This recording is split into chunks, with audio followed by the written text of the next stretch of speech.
Hello and welcome to review number 5. This time I'm reviewing two classic bots and fan favourites, Siege Ironhide and earthrise Ratchet. But I hear you asking, what about Lifeline? That figure included with Ratchet. Well, here at Icon we review by the mould, not by the pack, so she's got our own video lined up. Ironhide and Ratchet are unique amongst the scenes of one cast, being that they were almost completely redesigned for the cartoon, being that their toys, well, didn't look their best. Or have heads. Ironhide has one accessory whereas Ratchet has two. Ironhide has a rocket launcher / hammer, which sounds cool in concept, but in practice I don't think it will work. Ratchet comes with a nice looking pistol, or welder if you prefer, and the entire roof of his vehicle mode that can be used like a sled in G1, or an incredibly awkward gun, or a cape. Knock it! Now these two are quite similar, reusing many parts from one figure to the other. These include below the shoulders, crotch and upper legs, back section, this panel, arm joints, rear of the legs, feet and wheels, and as far as I can tell, everything else is a new piece, but I'll talk about more of that in vehicle mode as that's where the differences really come into effect. Taking a look at head sculpts, we can see that Ironhide's head is moulded in red, painted silver with blue eyes, with some of that line work that Siege is famous for. Ratchet's head, on the other hand, is cast in white, painted silver, with blue eyes and a grey crest. Minimal line work, and port-wise, these two have the standard 11. Arms have outward movement with 360 degrees, 360 degree arms and wrists with a 90 degree elbow. Ironhide's head can look down and rotate, whereas Ratchet's can look up and rotate.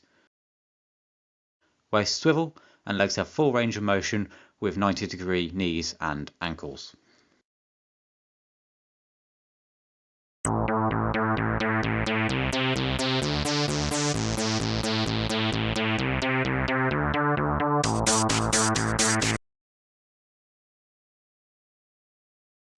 And here we are in vehicle mode, and here the differences are clear.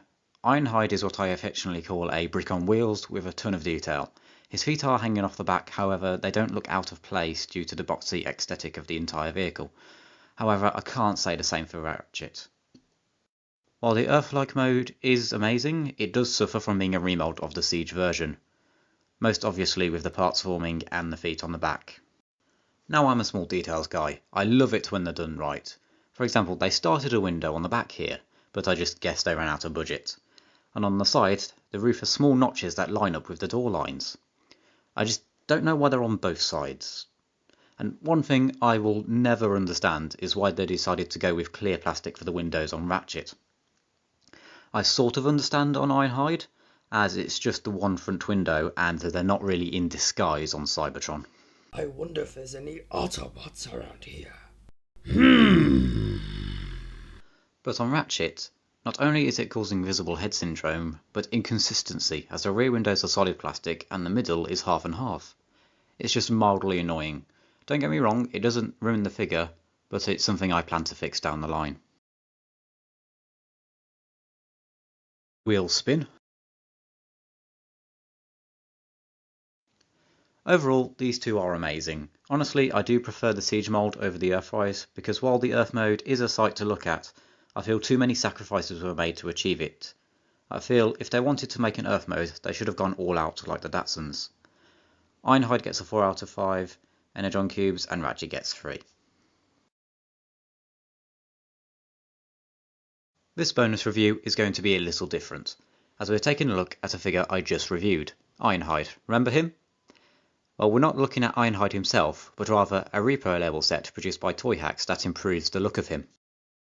Huzzah! And boom! Instantly, I think we have a much better look, but let's take a closer look. First off, that cel-shaded window looks marvellous, with added details to the arms to break up the plastic.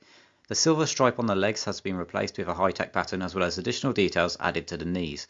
On the sides there's not much going on, but just some bits to break up the solid colours. On the inside of the chest we have some schematics and readouts as well as more techno detailing. Moving on to vehicle mode, in this mode more details reveal themselves. We now have a license plate reading Ironhide, Cybertron and Icon. The gold line is extended down to the front of the vehicle with additional vent detailing. The The wheels are now more than just grey circles, and up top we can see some sort of cooling system as well as some iron plating, and that just about wraps it up. I would recommend this set purely because it solves this figure's visible head syndrome. Everything else is a bonus. 5 out of 5 Energon cubes. Special thanks to Soundwavemus Prime for providing the voice for Redwing in this video. His channel is linked in the description. Thank you for watching, consider subscribing, and I'll see you in another video.